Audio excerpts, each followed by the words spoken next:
Halo teman-teman, kami dari kelompok 9 yang beranggotakan saya sendiri, Arlansyah Maulana, dan rekan saya.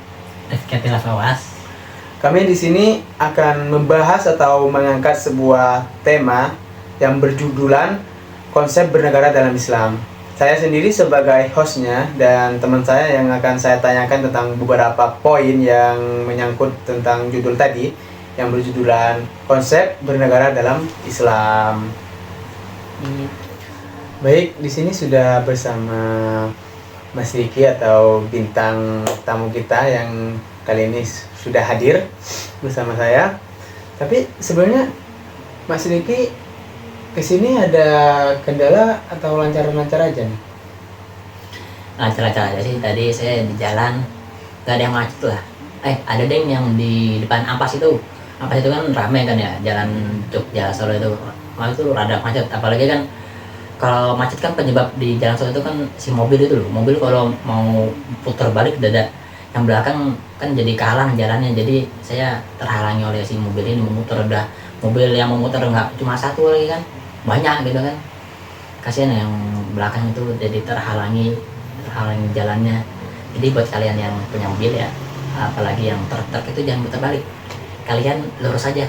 Jadi kalau misalnya ada perempatan, nah kalian bisa belok kanan, habis itu putar balik, nggak usah di tengah-tengah jalan kalian putar balik, itu menyebabkan kemacetan. Jangan lagi ya kawan. Oh, jadi Mas Riki perjalanannya ke sini tuh terhambat gara-gara mobil-mobil itu ya Mas, yang bisa menyebabkan macet. Iya, itu nggak usah muter balik kalau bisa lah, apa sopir.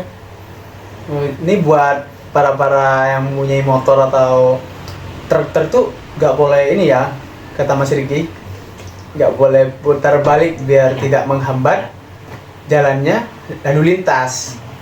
Tapi Mas Riki kayaknya hari ini seneng nih, kenapa nih? Atau ada apa nih yang membuat Mas Riki senang?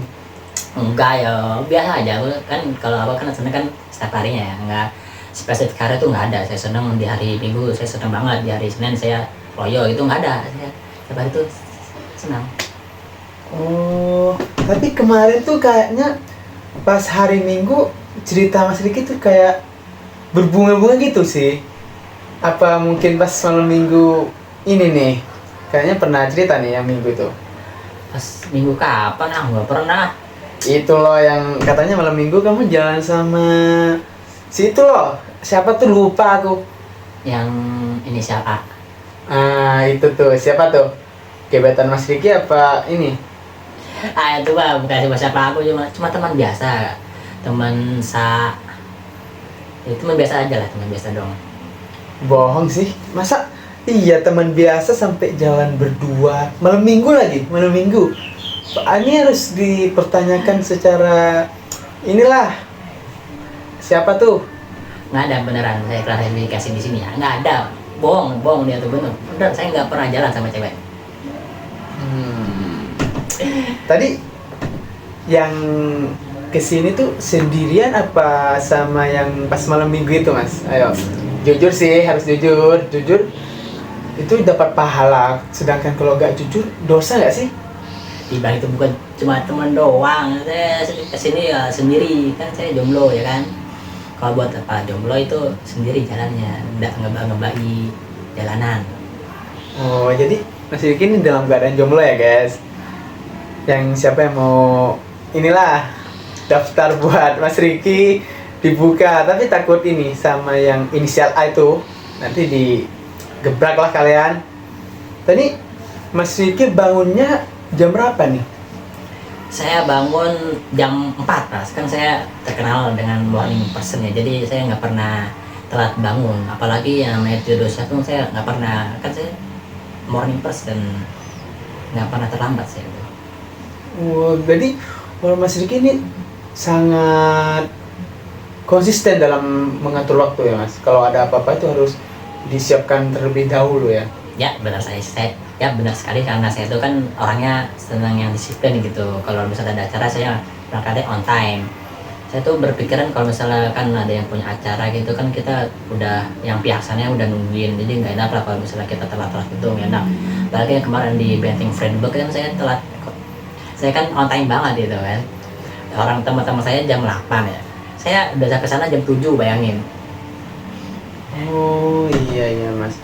Tapi Mas kan udah tahu buat sekarang itu Mas diundang ke sini buat menanyakan tentang seputar tema yang berjudul konsep bernegara dalam Islam kan. Masnya dulu sebelum sini udah makan belum? Udah menyiapkan segala yang perlu disiapkan nggak Mas? Kalau untuk persiapan kesini ya paling tadi saya udah sarapan sebentar di rumah saya. Pakai apa ya? Pakai telur sih, cuma nasi telur doang. Itu aja persiapannya. Oh, tapi kalau telur itu kuning-kuningnya itu penuh nutrisi kan ya Mas buat kesehatan otak, masuk nggak sih itu? Saya makan semua kok, nggak pilih-pilih saya, mana kuning telur, mana putih telur, semua saya makan. Iya iya iya. Jadi tadi kita membahas tentang konsep bernegara dalam Islam. Menurut Mas Riki nih, ini udah masuk ke pertanyaannya Mas. Menurut Mas Riki sendiri tuh apa sih secara garis besarnya konsep bernegara dalam Islam? Sebenarnya sih ya, kalau dalam Islam tuh tidak ada. Nah, Islam itu tidak ada yang mengatur dalam ketatanegaraan. Islam tuh hanya memberi instrumen saja. Namun untuk secara garis besarnya, Islam tuh tidak mengatur ya gitu, cuma beri instrumen saja gitu loh.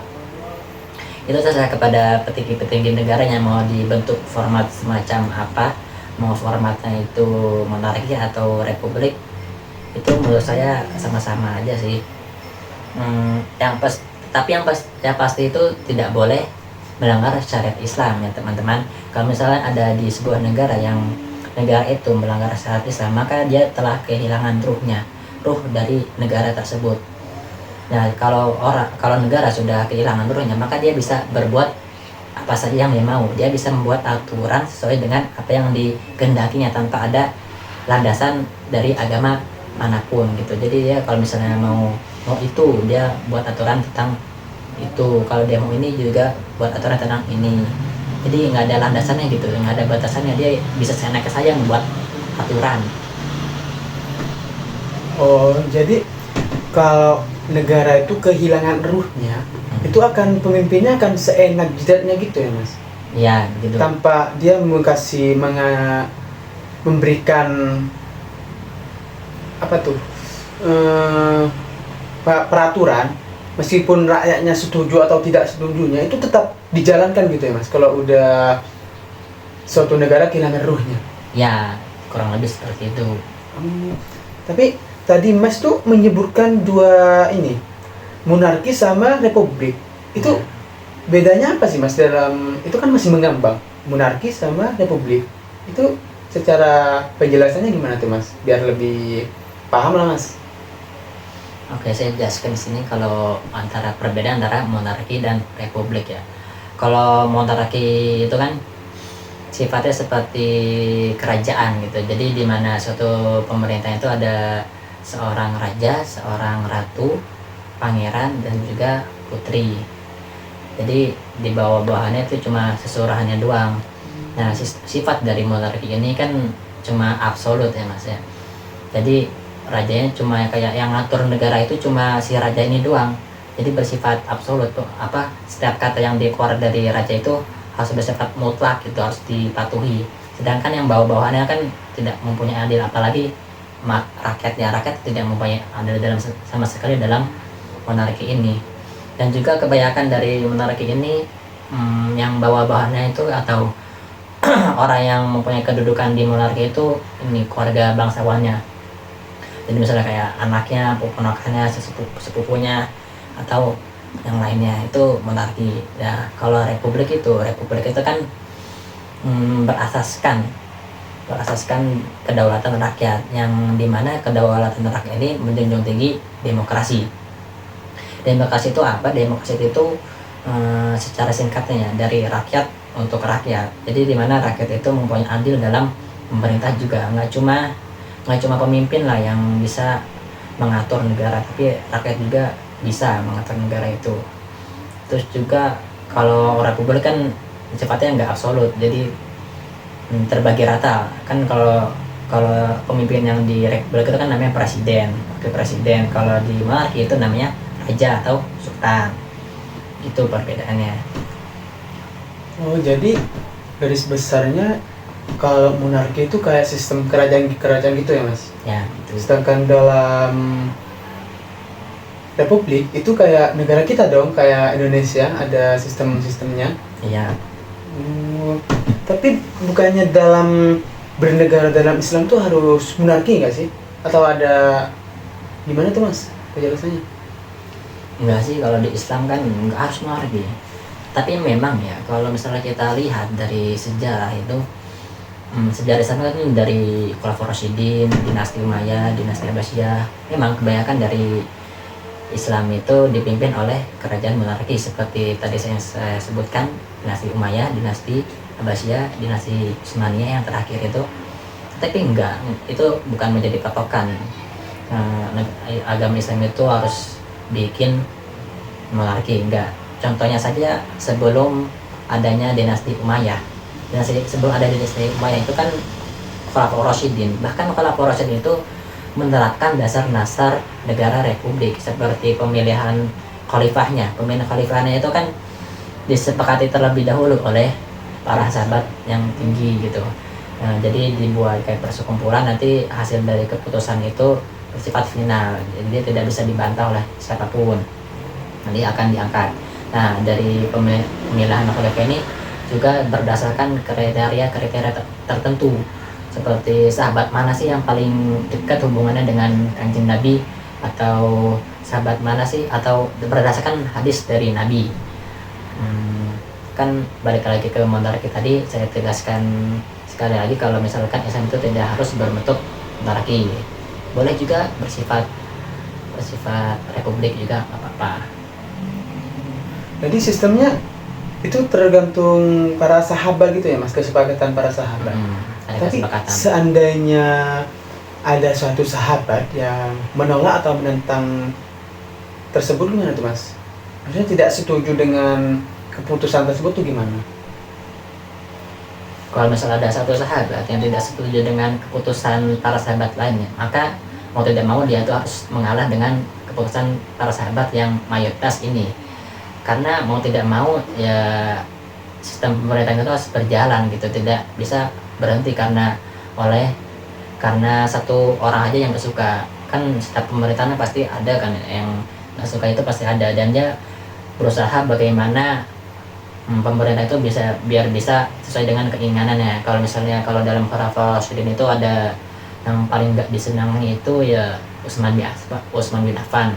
Kenapa? Karena Utsman bin Affan itu mengatur negaranya, membagi-bagi kedudukan pejabatnya itu kan berasal dari keluarganya dia semua gitu, atau yang istilahnya nepotisme. Jadi banyak orang yang gak suka dengan pemerintahan Utsman bin Affan. Bahkan upaya pembunuhan juga ditujukan kepada Utsman bin Affan gitu, sampai semengerinya itu orang yang suka sama pemimpinnya. Iya, Mas, soalnya kalau ada sesuatu yang tidak setuju itu awalnya sih emang kayak ikut-ikut alur gitu, Mas, tapi lama-kelamaan itu membuat suatu kelompok untuk menghancurkan sebuah pemerintahan tersebut atau pemberontakan lah gitu, Mas. Tapi jadi dalam Islam tuh tidak harus selalu berbentuk monarki, Mas. Ya, nggak harus. Bisa juga republik gitu ya. Tapi menurut Mas Riki tuh yang paling ideal lah, yang paling bagus itu apakah sistem dalam Islam ya, dalam konteks Islam tuh sistem monarki atau republik sih, Mas? Menurut Mas Riki sendiri tuh gimana? Kalau menurut saya sendiri ya, konsep negara manapun yang paling ideal ya, yang paling ideal itu ya republik. Nah, kalau negara yang negara Republik Indonesia gitu, yang berbentuk republik. Kenapa? Karena republik ini kan seperti saya tadi jelaskan, berasaskan kedaulatan rakyat. Jadi rakyat itu diharapkan bisa menjadi sejahtera jika dibentuk formatnya republik gitu. Jadi kan kalau misalnya di Indonesia dari berbagai macam suku atau berbagai macam ras, dari berbagai macam ras. Jadi tidak bisa dipimpin oleh satu raja. Jadi yang konsep negara yang paling ideal menurut saya republik. Itu masalah. Oh, jadi republik tuh kayak negara kita seperti in Indonesia tuh yang paling ideal menurut Mas Riki kan. Tapi menurut Mas Riki tuh kalau monarki itu ada poin minus atau minus atau ini Mas plusnya, sama juga kayak republik itu ada poin minus atau plusnya gitu Mas, bisa diterangkan maksudnya biar lebih rinci gitu Mas, soalnya tadi kan Mas Riki menganggap lebih ideal republik kan dalam pemerintahan. Sebenarnya sih untuk mengukur sistem pemerintah itu kita tidak bisa melihat dari konsep negaranya. Kita tidak bisa melihat dari apakah itu monarki ataukah itu republik. Yang kita harus lihat adalah pemimpinnya, karena konsep negara itu cuma untuk membantu sistem pemerintah itu biar bisa berjalan sesuai yang dikehendaki. Semua itu tergantung pemimpinnya, karena pemimpin ini mempunyai kuasa atas konsep negara ini. Ibaratnya konsep negara itu wayang dan pemimpinnya ini adalah dalang. Jadi yang memainkan wayang ini ya si dalangnya ini. Jadi kita tidak bisa menyalahkan wayangnya, tetapi yang kita lihat dulu adalah si yang memainkannya itu dalang. Apakah dalang itu baik dalam memajukan rakyatnya jika pakai sistem monarki, ataukah dengan sistem monarki ini si pemimpinnya bisa memecah belah bangsanya. Jadi kita tidak bisa menilai mana yang baik atau mana yang buruk. Berarti dalam ini kita harus berpatokan sama pemimpinnya Mas, sama letak geografinya suatu daerah tersebut untuk jadi pemimpin Ya, mungkin itu doang ya Mas ya, buat ilmu-ilmunya tuh sangat memotivasi saya untuk mengambil sebuah keputusan atau konsep-konsep tersebut dalam bernegara ya Mas. ya, semua itu. Terima kasih Mas ya buat ilmunya untuk sore ini, sudah memberikan ilmu kepada saya. Semoga saya tuh sama teman-teman yang mau nonton bisa menjadi pedoman atau bisa menjadi ilmu yang bermanfaat dan bisa menjadi pemimpin di suatu wilayah. Nanti ketika kita diberi kesempatan untuk pemimpin, kita harus menjadi pemimpin yang memiliki konsep-konsep tersebut atau menggunakan konsep monarki atau apa tadi Mas? Republik untuk menyesuaikan masyarakat tersebut, lebih cocok yang mana gitu. Terima kasih ya Mas Riki buat ilmunya. Semoga teman-teman bisa paham dengan apa-apa yang disampaikan dari Mas Riki. Mungkin cuman ini yang bisa kami sampaikan dari kelompok 9. Semoga teman-teman bisa paham dan bisa mengamalkan konsep tersebut. See you. Bye-bye. Assalamualaikum warahmatullahi wabarakatuh. Konsep Islam dalam peperangan. Seadanya lah. Peralatan kita juga kurang ya, jadi ya harap maklumi ya, cuma ini doang. Ini Halo. udah apa gimana? Halo saudara, itu di tata yang berulan. Tar situ. Tata yang